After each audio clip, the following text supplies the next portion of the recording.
sio vyake. Tofauti ya sisi na wao ni kwamba wao wanaenda kupiga magoti kwa shetani ili wavipate. Sisi tunaenda kumkabaloa. Unaachia. Haleluya. Sisi. Kwa hiyo utakapoona hii biashara hii haipaswi kwenda kama hivi. Hapa pana mkono wa ibilisi. Usipate shida. Mfuate usiku. Mwambie na kujua wewe ni mwizi. Na hili duka halitaki kuwa hivi, kuna kitu umeiba huko ndani. Na unarudisha leo kwa jina la nani? Haleluya. Usimsujudie. Usimlilie. Usimlaumu. Hapana, namlaumu nini? Mwambie hivi, huyu mtoto sio wa kwako shetani. Na Mungu hakuumba mtoto mgonjwa. Tuelewane hapo. Kwa hiyo huu ugonjwa umeleta wewe na afya umechukua. Leo nakuja na kunyang'anya afya ya huyu mtoto na magonjwa na kurudishia. Sianze kulialia. Magonjwa yameniandama mimi. Ulifikiri ndugu yako yule akupe nini? Na wewe muandame. Haleluya. Na wewe fanya nini? Muandame shetani, muandame wachawi. Kwa nini umekaa kizembe mpaka wanakuandama? Yaani mpaka inafikia lengo ya wao wamekuandama. Ulikuwa unafanya nini? Hakuna chakulia. Shetani amenenda. No. Sasa nitamuandama shetani. Nidhamu yake kulialia kwamba watoto wa Mungu wameniandama. Na tutakuandama kweli. Sio kwa sababu huna nguvu, ila kwa sababu nguvu yetu ni kubwa kuliko ya kwako. Sio kwa sababu hatuna vitu, ila kwa sababu hata hivyo unavyosumbulia watu ni vya kwetu. Haleluya. Bwana Yesu asifiwe. Chochote unapoona mkono wa ibilisi shetani umeingilia hapa, wacha kulialia. Wacha. Unamdhalilisha Mungu.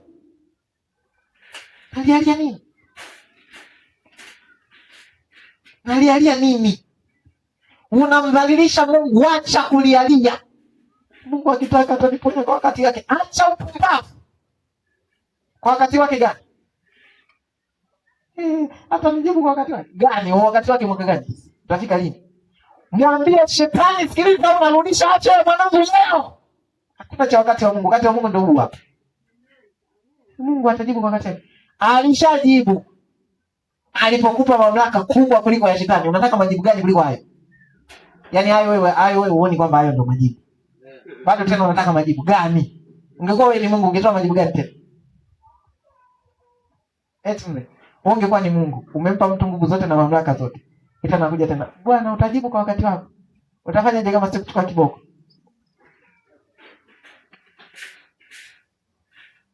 Haleluya.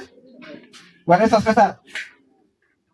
Hakuna kulialia na kuliziba. Mtoto wa Mungu usilialie kuonewa na mashetani, hapana. Usilialie kuandama na wachawi, hapana. Usilialie kuandama na umaskini, hapana. Sema hapana. Hiyo ndogo. Rudia tena. Hapana. Bado kidogo. Hapana. Yes. Alialia nini? Tembea kinyonge kama vile unahitaji msaada. Hana cha kukusaidia shetani zaidi hata hiyo nyumba ndogo ulionayo andamana ya kunyang'anya. Ndugu yako hiyo. Hata anaishi kama vile shetani awaonee huruma. Hana hata tone moja la huruma. Unachopaswa kufanya ni kumwambia sasa nidhamu yako. Hautaendelea kuchukua chochote kutoka hapa. Ila hata hivi ambao umeshavichukua hauko salama. Haleluya. Haleluya. Hata labda ni pause. Kwani kuna haja gani ya Mungu kutupa manguvu yote haya alafu tukaendelea kuonewa? Yaani Mungu anajaribu, mimi sio Yesu, lakini anajaribu kukaa kwenye ile nafasi nijifikirie, yaani kuna haja gani?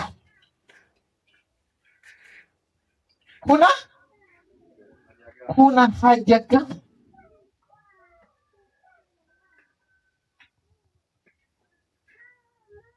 Kwa nini? Anawaza hivi, anajisikiaje Yesu pale ambapo wachawi ndio wanatawala mtaa ambao watoto wa Mungu wanaishi? Anajisikiaje Yesu? Haleluya! Sikia, vitu vyote viliumbwa kwa njia yake na kwa ajili yake. Vitu vingapi? Vyote kwa ajili yake. Kama ni kwa ajili yake Yesu, basi ni kwa ajili yetu sisi tunaomwakilisha Yesu.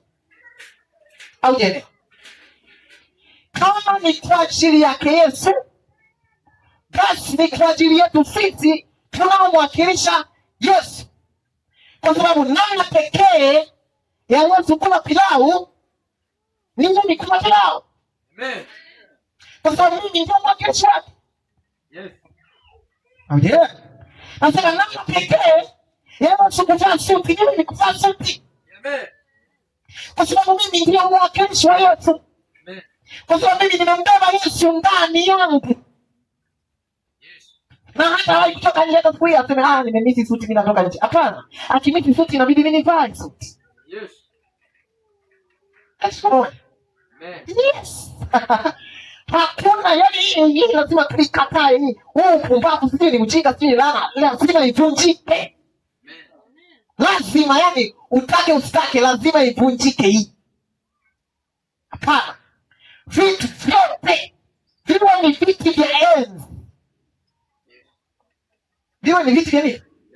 Nasema hivi, ubalozi wa nyumba 10 ni wa Yesu, uliumbwa kwa njia yake na kwa ajili yake. Udiwani ni wa Yesu, uliumbwa kwa njia yake na kwa ajili yake. Ubunge ni wa Yesu, uliumbwa kwa njia yake na kwa ajili yake. Urais ni wa Yesu, kwa ajili yake, kwa njia yake.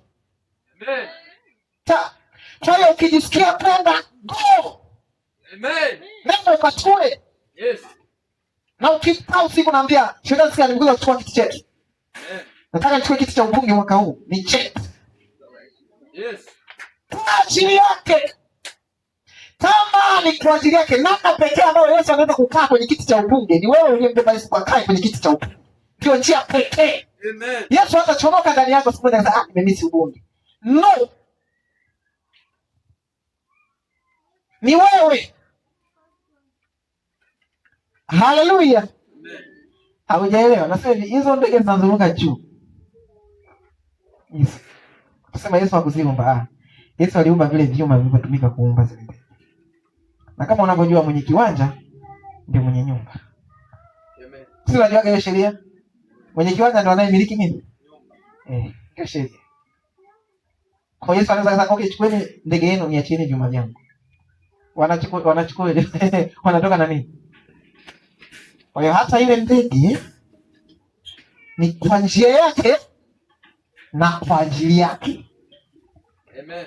Namna pekee ya Yesu kupanda ndege ni wewe upande ndege.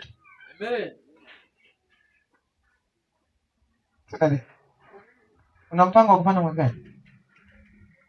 Una mpango? Weka mpango. Weka mpango kwa jina la Yesu. Weka mpango, hiyo mpango likuachie. Weka mpango. Zamani sasa. Sababu ni kama ni kwa ajili ya Yesu. Na mimi ndo mwanae. Unaelewa hapo uelewi nini sasa? Hapo panahitaji calculator. Kama ni hesabu ngumu mpaka tutumie calculator. Hapo panahitaji calculator. Hii bana, hii ndo ya baba yako, basi chukua neno lake. Nasema hivi, maisha yote mazuri yaliumbwa kwa njia ya Yesu na kwa ajili ya Yesu. Unaelewa? Na ndio maana tuko njiani tunakuja. Mwambie mwenyewe tuko njiani tunakuja. Sema tuko njiani tunakuja. Tuko njiani tunakuja. Sema hatakuwa hapa. Hatakuwa hapa. Na wala hatutabaki hapa. Hatutabaki hapa. Kama ulikuja mwaka jana, hatakuwa hapa. Na ukija mwaka kesho, hatutakuwa hapa. Tunakuja. Tunakuja. Vitu vyote. Vitu vya Yesu. Hiyo ni mamlaka. Hiyo ni utajiri. Hiyo ni fahari. Ni kwa ajili ya Yesu. Na sisi ni wanawe. Kwa hiyo ni kwa ajili yetu. Kwa ajili yangu. Yes. Tangazo hili. Kama mnaingia kwenye kulogaloga ndio mpate ubunge, basi tunakuja wenye nani? Amen. Tangazo. Sema tangazo. Tangazo. Vitu vyote viliumbwa kwa ajili ya Yesu, kwa njia ya Yesu. Ninakuja mwenye navyo kuvichukua. Yes. Hawajasikia wamesikia? Hallelujah. Daudi anasema Bwana nena mara moja na mimi nimesikia baraka. Hallelujah. Amen. Yes. Unaenda kwenye mastudio ya watu wa dunia. Unasema vyombo vya kifahari.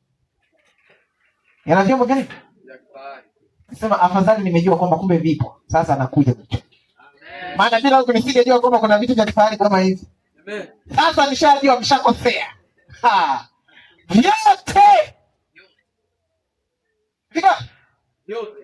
Vyote.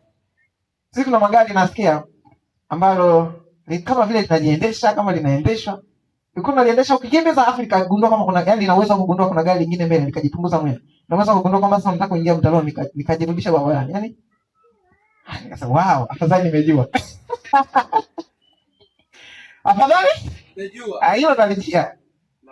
Hilo nafanyaje? Vitu vingapi? Vyote vimeumbwa kwa njia ya Yesu, kwa ajili ya Yesu. Kama ni kwa ajili ya Yesu, hapo ndio basi. Haleluya.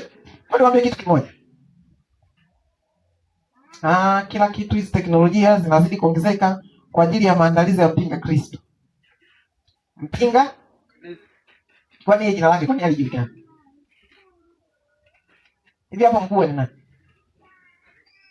Hamjaelewa. Kwa nini aitwe mpinga Kristo?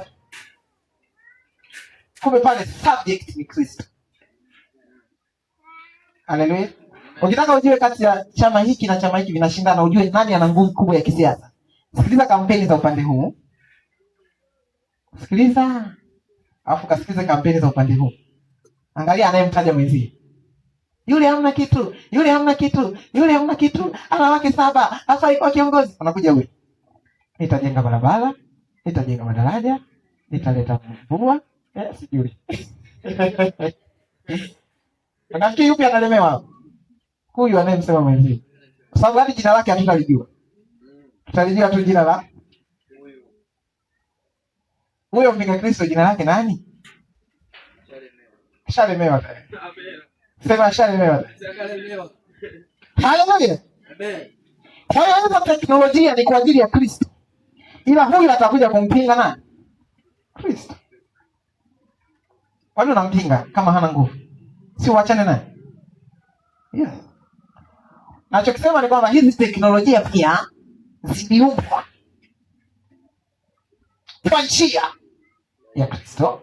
Kwa ajili.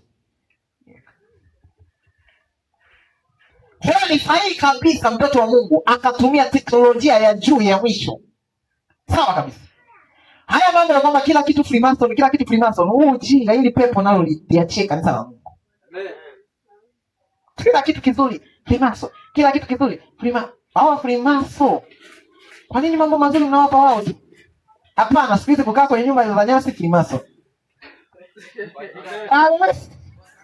Kama unakaa kwenye nyumba za nyasi mpaka mwaka huu, sisi tunaanza kukushaka kwamba wewe utakuwa kwa nini kila kitu kizuri? Huu ni ujinga huko. Sijui kama unakubaliana na mimi. Uzuri naondoka leo, kama ukubaliana na mimi ndio nishamaliza.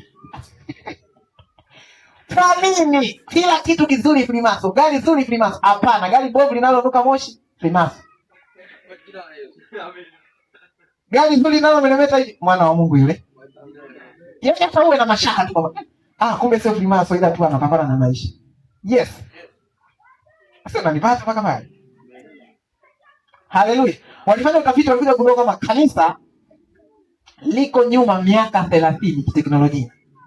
Liko nyuma miaka, yani kitu kikigunduliwa leo kanisa litakipiga. Ni Freemason, ni Freemason, ni Freemason. Linakuja kukubali baada ya miaka mingapi?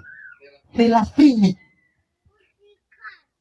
Ndio linakuja kukubali asio Freemason ni TV tu ya kawaida. Kwaona sisi watumishi tunaweza tukaingia kwenye TV kuhubiri. Baada ya miaka Shetani ametumia miaka 30 kupanikiza ujinga mtaani kupitia TV. Kanisa linakuja kuanza kufanya correction baada ya miaka 30.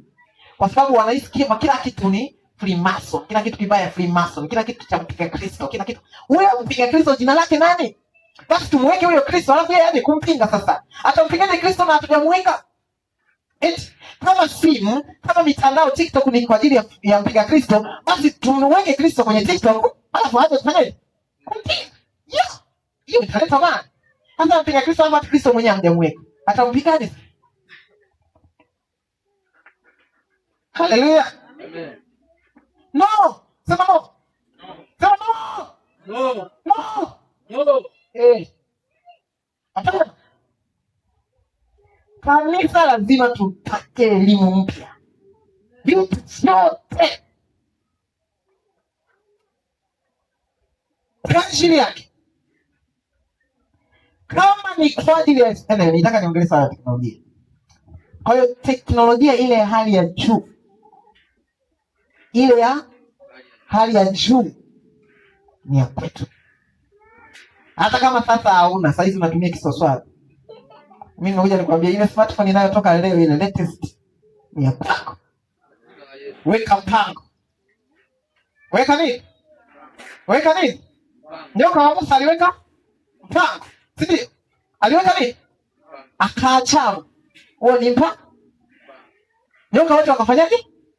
Wakaingia. Huo ni mpango. Na wewe weka mpango. Haleluya. Gari nzuri iliyotoka sasa hivi si ya milioni 500, sijui watajua wenyewe. Ni kwa ajili yetu. Just weka mpango. Hiyo ni kwa ajili ya mpinga Kristo. Tumpeleke Kristo sasa kwenye lile gari. Tukalie kwanza, tulipigie maombi, tulitembelee mpaka likae na upako. Alafu mpinga Kristo aje ampinge sasa Kristo.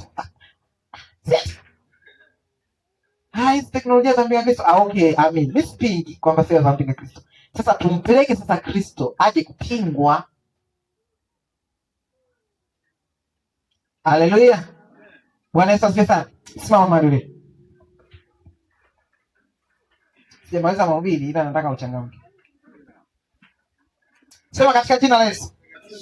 Katika jina la Yesu. Vitu vyote. Mamlaka yote.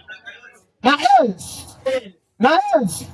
GPS, fahari zote zinazoweza zikapatikana katika dunia hii ziliumbwa kwa njia ya Kristo, kwa ajili ya Kristo, kwa njia ya Kristo, kwa ajili ya Kristo.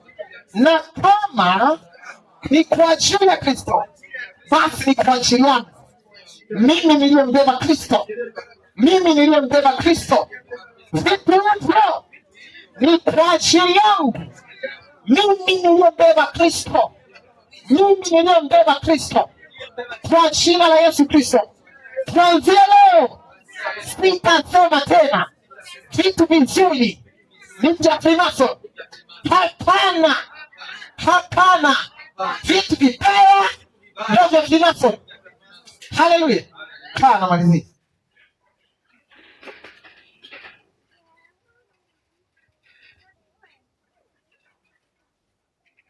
Letu shakaza mama protest.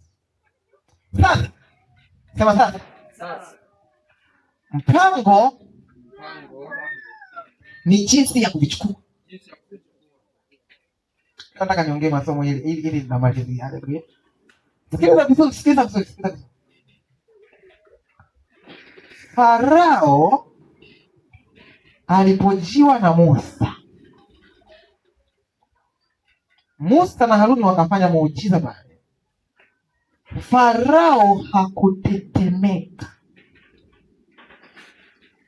kwa sababu ilikuwa sio mara ya kwanza kwa Farao kuona fimbo ikibadilishwa kuwa nyoka. Na kimsingi Farao alikuwa ana watu amewaajiri wachawi na waganga.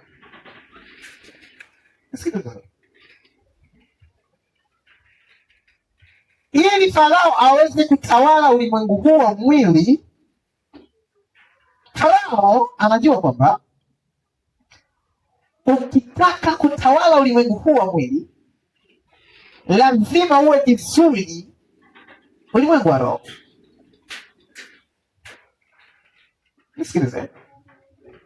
Juzi nimeona mjadala TikTok, watu wanajadili kwamba matajiri kama wote si wangapi wa kwanza hapa Tanzania sio Wakristo. Na mimi sikushangaa. Nikamwambia tunakuja. Kwani kuna shida? Tunafanyaje? Lakini tunakujaje sasa? Ndio tunaanza kuweka mipango. Nisikilize. Kama ulikuwa usikilize muda wote, anzia sasa hivi. Farao anatupa somo pale. Wakati wewe ule muujiza ukifanyika ungeenda kushangaa. Farao akushangaa. Kwa sababu hivyo ni vitu vya kawaida kwa Farao. Kwa sababu Farao ni mtu wa roho. Farao sio mtu wa mwili. Ni mtu wa rohoni. Kwa sababu akili za Farao zimemwambia kwamba ukitaka kutawala ulimwengu wa mwili lazima uwe vizuri ulimwengu wa roho. Kama utaki kuwa vizuri ulimwengu wa mwili, basi achana na ulimwengu wa roho. Kama utaki ulimwengu wa mwili wa roho kuwa vizuri ulimwengu wa roho, basi sahau kuhusu kutawala ulimwengu wa roho. Ulimwengu wa mwili, sahau kabisa. Nilituma clip moja siku moja TikTok nikwambia, hakuna mwimbaji wa secular. Waimbaji wote ni wa dini. Iza dini ya Mungu au dini ya nani? Waimbaji wote naona watu maarufu wote. Wote wale zile nyimbo unazoziona unaona haina dini yote inaongelea mapenzi. Pole. Nyimbo zote ni za dini. Iza dini ya shetani au dini ya nani? Ila kuna vitu vimefichwa humu vya kidini, wewe huwezi kufanyaje? Kupijua. Taka uwe makini sana. Au funuliwa na Roho Mtakatifu. Umeiona hiyo picha? Hiyo picha inaeleza ushoga. Ni dini ya ushoga, lakini ule wimbo ni mapenzi tu ya kawaida na mke na mume wake. Pole. Ile ni nyimbo ya dini ya ushoga. Ile ni nyimbo ya dini ya uzinzi. Ile ni dini, kuna sehemu wanasali. Kwa ile ni nyimbo ya ibada sehemu fulani. Kama vile ambavyo ni nyimbo za ibada kwetu huku tunazimba. Yesu kwetu ni la. Si unajua nyimbo zetu kuna siku zingine zinapigwa ba. Haina kwamba ni msaba, zile nyimbo za dini za huko. Ila zimeenda. Kwa hakuna nyimbo ambayo sio ya dini. Nani? Ngoja. Kwa hiyo Farao anashangaa.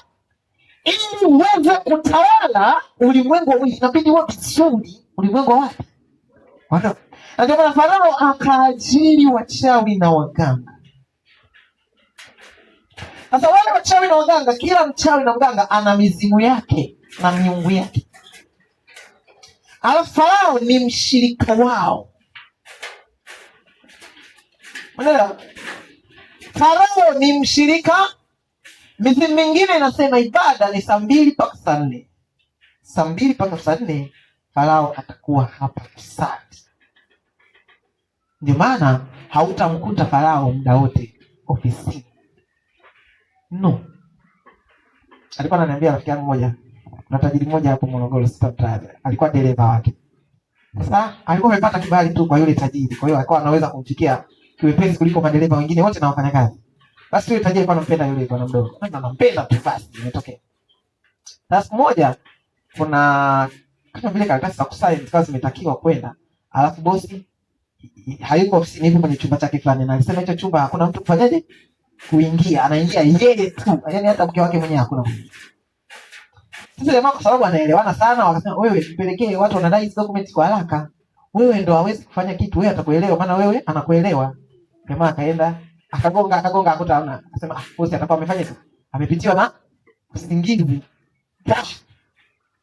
Kamkuta bosi toa vitu vinatoa moshi, afu yuko uchi wa mnyama na vile. Akashangaa mara hatari, akafunga mlango. Basi bosi akamaliza ibada yake, akafuata akasema, "Hey Peter, unataka semaje? Siku nyingine usije. Ukiona umegonga sijasema kitu ukae tu kimya usiingie, sawa?" Hamna shida bosi. Ulikuwa unasemaje? Yako kulikuwa na vitu hapa akasema. Lakini sasa kile kitu kilimsumbua. Bosi alikuwa anakatika mle, anamkatikia nani? Kwa nini akatikia akiwa uchi wa nyama? Alafu na vile vilivyokuwa vimechomwa huko vinatoa moshi, huko vinatoa moshi, huko vinatoa moshi. Vile navyo ni vitu gani? Akaanza kuisoma. Hawa matajiri hawa wana siri kubwa. Wana siri? Nisikize vizuri. Huwezi ukatawala ulimwengu huu wa mwili kama hauko vizuri ulimwengu wa roho. Watakuloga. Misilogeki. Kwa maombi yake. Kwa neno lipi ulilo ndani yako usilogeki? Mambo mengine tuwekane wazi. Enyi Wagalatia msio na akili. Malizia. Nani aliyewaloga? Wale wa Kristo. Kama hautaenda kuloga kisha umevuka level za Wagalatia. Nasikia level za Wagalatia wewe. Bali kusomea. Kama hujavuka level ujue tayari pengine ushalogwa mpaka sasa. Hii siwezi kuloga. Inaokoka sipongeki. Wagalatia waliloga. Mimi sisemi wewe unaweza kuloga, nimesema Wagalatia. Wagalatia? Sasa tuangalie umevuka level za Wagalatia ili na wewe usilogwe. Mimi sisemi. Wagalatia msio na akili. Wagalatia 3. Galatia 3 mstari wa kwanza. Ili usilogwe uniambie kama umevuka hizo level. Haya. Enyi Wagalatia msio na akili, ni nani aliyewaloga? Ninyi ambao Yesu Kristo aliwekwa wazi mbele ya macho yenu kuwa amesulubiwa. Namba 1. Kigezo cha kwanza kinasema Yesu Kristo aliwekwa wazi mbele ya macho yenu kuwa. Sasa mbele ya macho yao haina maana walienda siku ile anasulubiwa. Yaani ule uhalisia wa Yesu kusulubiwa ni halisi mno kwenye mioyo yao. Sasa wewe mwenyewe una wasiwasi Yesu alisulubiwa kweli, si wanatudanganya? Kama hapa hujafika wewe ushalogwa. Yaani wewe unalogeka tu kawaida sana. Kigezo cha kwanza ilikuwa wazi kwamba Yesu amefanya. Yaani hiyo wanauhakika. Kigezo cha pili. Nataka kujifunza neno hili kwenu. Je, mlipokea roho? Mlipokea nini? Wangapi wamepokea Roho Mtakatifu hapa? Wanena kwa lugha? Kama bado wewe unaweza Wajamaa na walipokea roho na bado walifanya. Kwa hiyo inabidi uzidi hapo. Ukiwa chini hapo unaweza kufanya.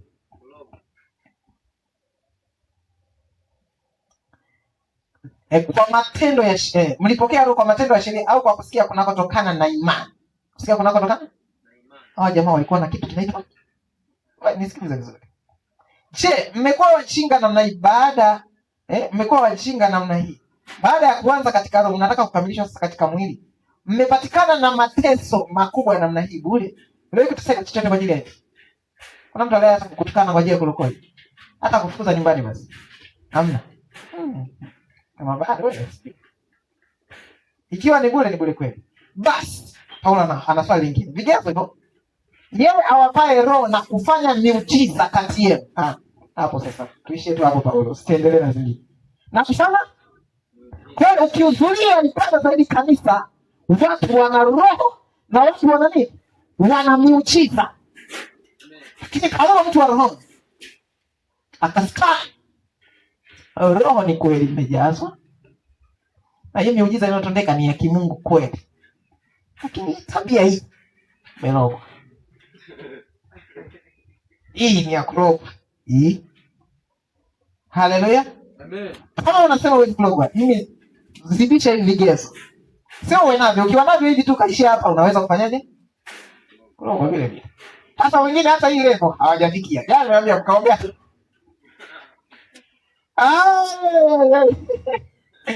Nikasema mkaombea hata mgonjwa hamjaleta ripoti, mimi na wasiwasi. Labda hamna muda. Lakini sasa nakuonyesha kwamba usiposimama, ajisalie amesimama, angalie asianguke. Ili uweze kutawala ulimwengu huu wa mwili, lazima uwe mtu wa rohoni. Huyo Farao alikuwa ni mtu wa ibada, anapangiwa ibada na mganga huyo, anapangiwa na mganga huyo, anapangiwa na mganga huyo, anapangiwa na sijui walikuwa wangapi. Wote hawa ni mshirika wao.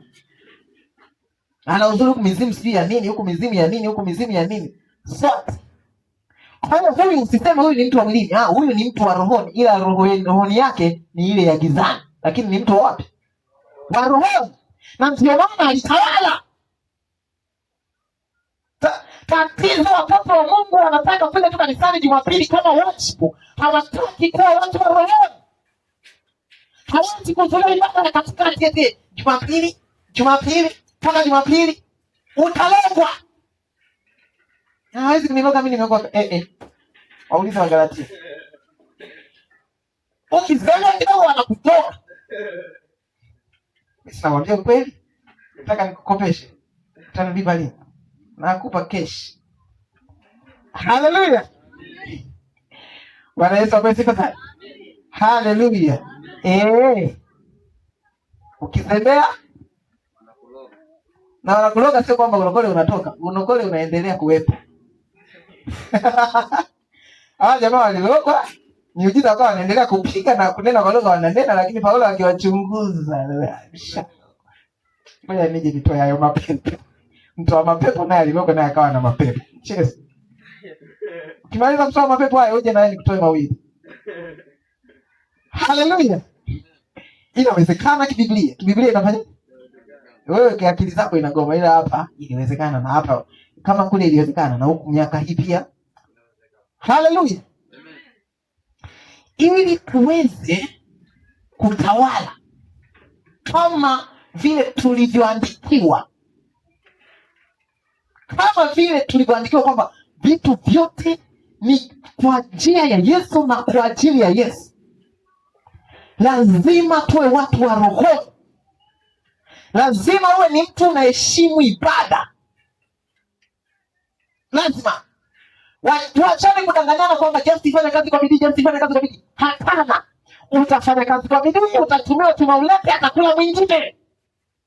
Imekusaidia nini? Haleluya. Fanya kazi kwa bidii, muda wa ibada ukifika funga duka, acha ujinga. La sivyo endelea kuuza waje waibe kuanzia za asubuhi mpaka za jioni. Si mjinga wewe? Si umejidai huna akili, watakunyosha. Siyefunzwa na mchungaji wake atafunzwa na wachawi. Tunachukua methali tunaitohoa. Si mchungaji wako umejidai umuelewe. Anakuambia ibada, umejidai kichwa kigumu, watakuelekeza wachawi. Hela zote niliweka mchungaji kwenye draw, hazipo kwa sababu hutaki ibada. Wamezichukua watu wa rohoni kuliko wewe. Sio unajidai unajua kufanya kazi kwa bidii, fanya wale wao. Haleluya.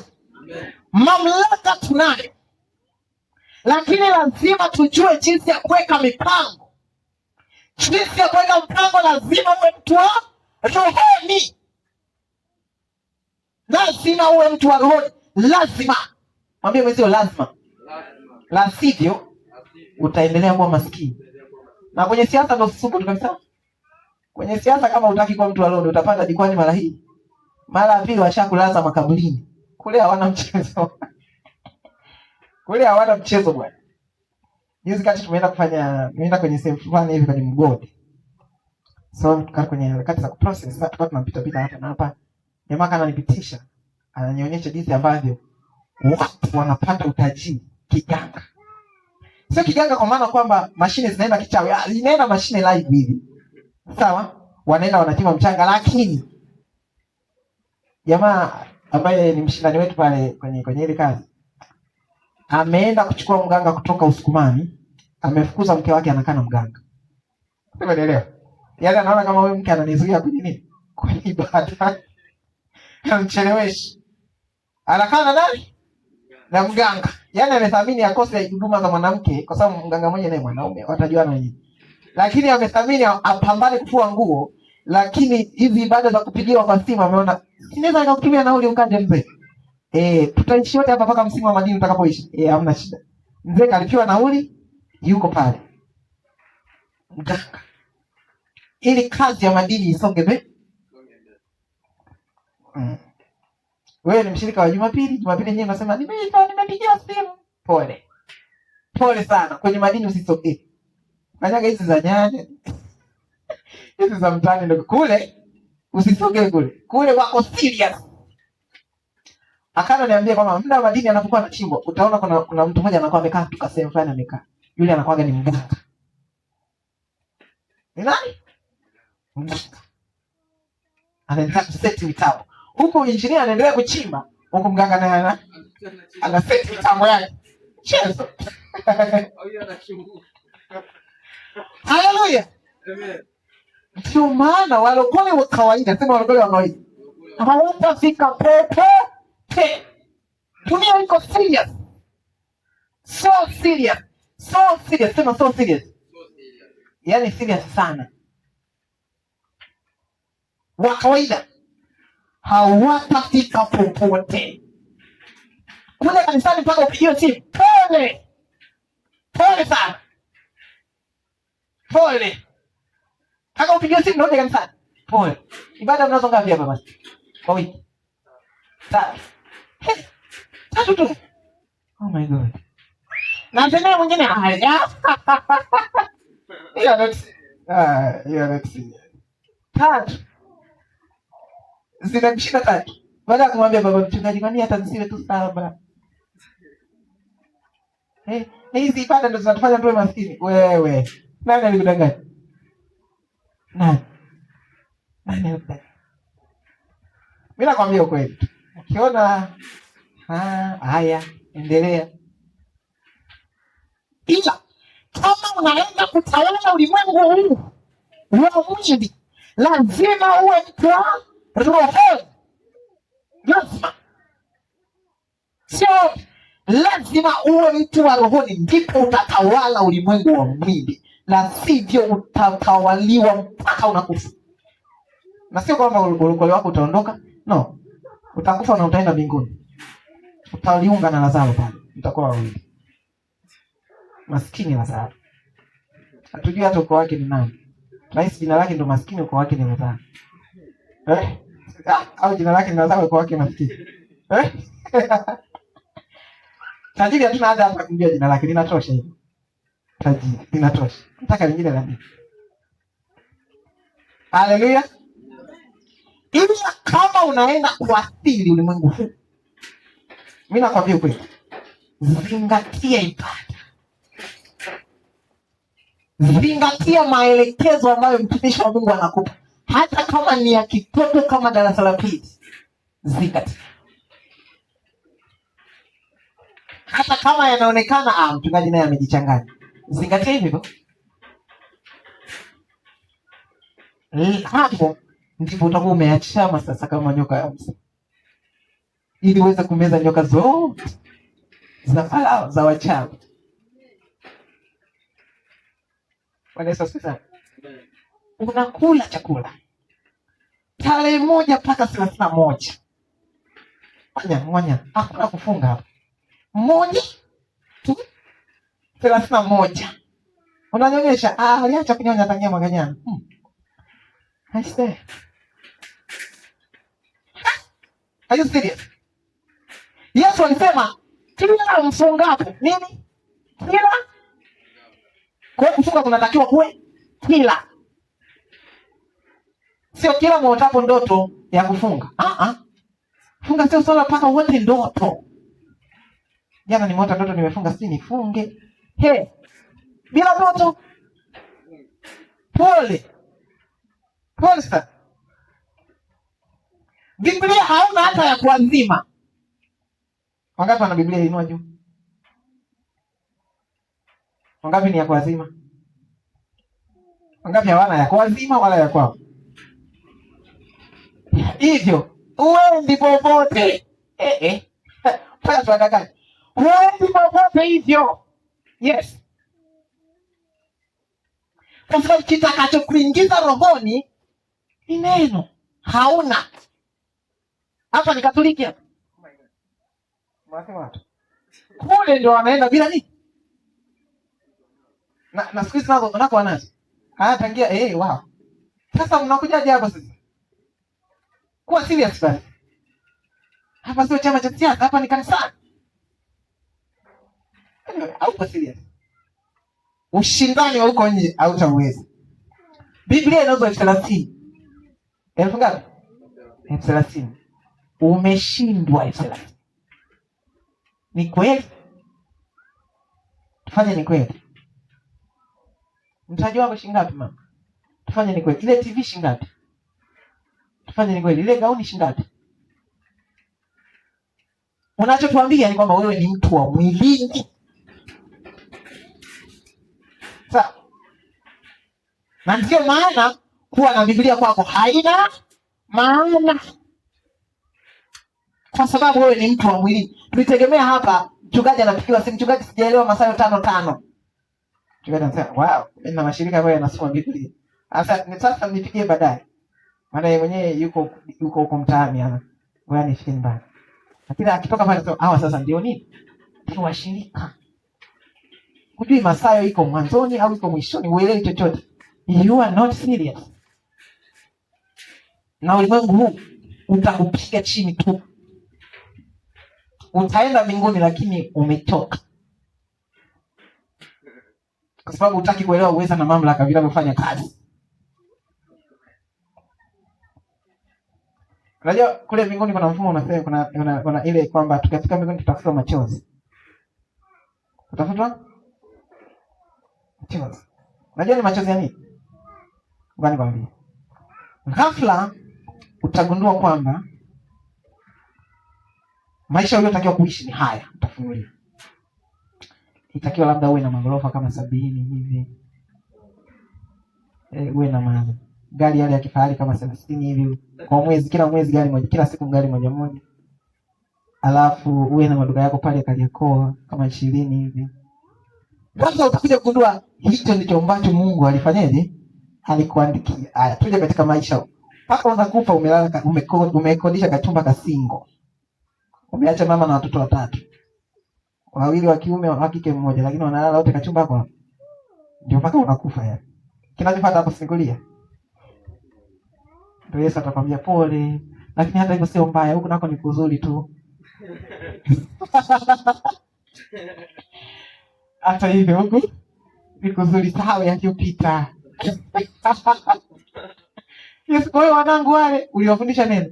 Hapana, sikuwafundisha basi. Nao watakufa wakibahatisha watakuja huku. Umaskini je? Sasa kama ukuwafundisha neno unitegemea nini?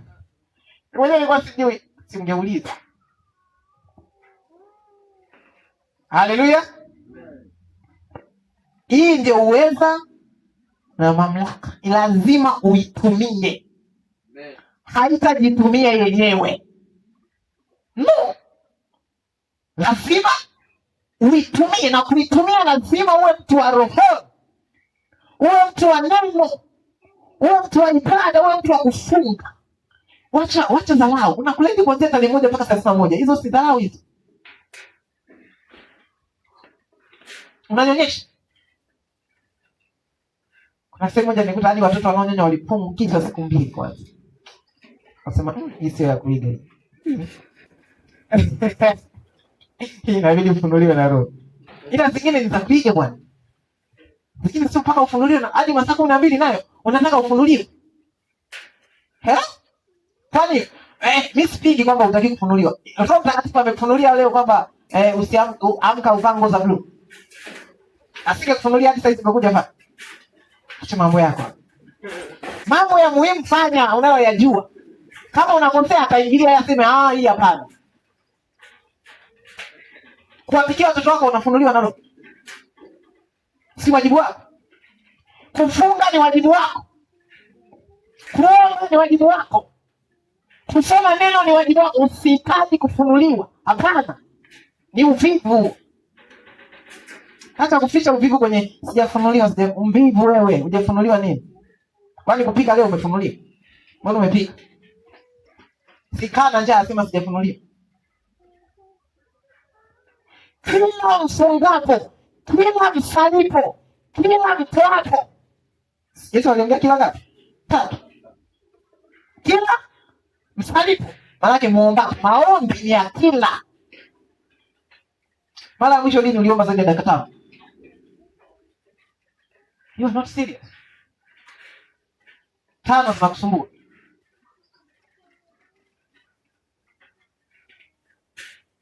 Kila msalipo, kusali ni swala la kila. Sema kila. Yes. Kila mfungapo, kufunga ni swala la kila, sio kila muonapo ndoto. Kila mchungaji atakapotangaza maombi ya kufunga, ya mchungaji tie, lakini na wewe uwe na yako wako. Kwa sababu na wewe una mambo yako ambayo ni nje ya mambo ya nini? Ya kanisa. Kanisa litafunga kwa ajili ya mambo yake, litaitisha maombi kwa ajili ya mambo yake, lakini na wewe una mambo yako ambayo yanahitaji uwe ni mtu wa kufunga na kuomba. Yenyewe yanashughulikiwa nini? Ndio mnalogwaga hivyo sasa. Kila mtu wako hapo sasa. Kila nilitoa mwaka jana.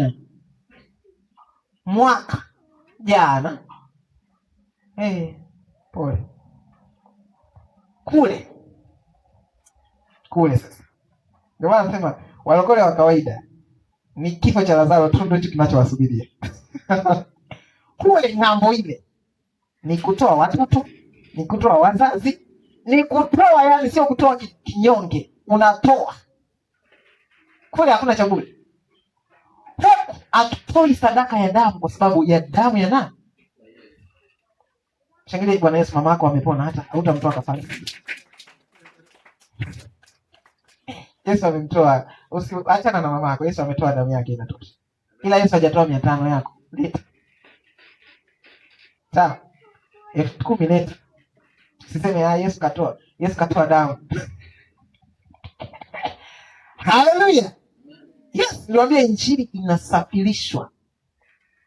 Sasa Mungu akikuona una tabia ya kuisafirisha na anataka iende mbali, hela atampa nani? Unajua tulikuwa tunaongea na timu yangu hapo kwamba tunatoka mbali ndio watu tunachelewa. Au tuongeze usafiri wa gharama zaidi ili tuweze, yani mambo ya hivi. Na maanisha tu kwamba hata kuja hapa ile gharimu nini? Pesa. Kuna mtu alitoa ndio tunakuja. Kuna mtu alifanya? Sisi ni wewe, sisi nani, ila kuna mtu ametoa. Yaani ukiona injili inaenda, sio wewe tu uliyetoa, ila kuna mtu kafanya. Labda sio. Sasa kuna mtu katoa ndio tumekuja. Sasa tukiwa tunaenda sehemu nyingine, Mungu akupe wewe au ampe yule ili tuende. Kweli si kweli? Wewe ungekuwa Mungu ungempa nani? Msimuone Mungu sasa. Hata ungekuwa Mungu ungefanya hivyo. Utoe. Alikupa ulikula sote. Anakupa sababu ukala sote sasa ukiendelea kumpa injili haitaenda kokote. Huju baili ale ubaili wake. Ndio unakula ubaili wako sasa. Haleluya. Lakini kuna mtu Mungu akimpa tunayana. Mungu akimpa naye anasema hizi zitakula hizi, lakini hizi. Wala Mungu asinitoa zote. Hata kitoa zote umeamua mwenyewe, lakini Mungu anatoa kile kiasi. Bwana Yesu asifiwe sana. Walokole kama akitaka kuwa watu wa kila tuto wako, kila tuto, kama hautataka kuwa mtu wa kila tuto wako, Mungu hata kuamini kwa ajili ya kazi ya kusafirisha injili. Hata kuamini. Na kama Mungu hata kuamini na ndio naye gawa, basi tena pole. Tutaonana pale kwenye kifua cha Ibrahimu. Nitakuja pale wewe nitakukuta. Unamjua anayekaa pale nani? Lazaro. Unajua sababu ya Lazaro kukaa pale? Maskini. Elewa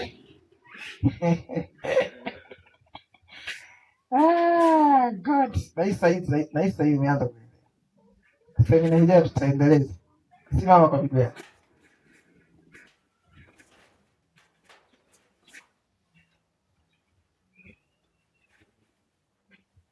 Sema Baba, neno lako ni la kweli. Neno lako ni la kweli.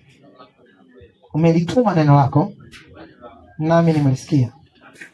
Ya kwamba umenipatia uweza na mamlaka dhidi ya kazi zote, dhidi ya nguvu zote, dhidi ya mamlaka zote, na uweza wa aina yoyote wa shetani na adui, katika jina la Yesu Kristo.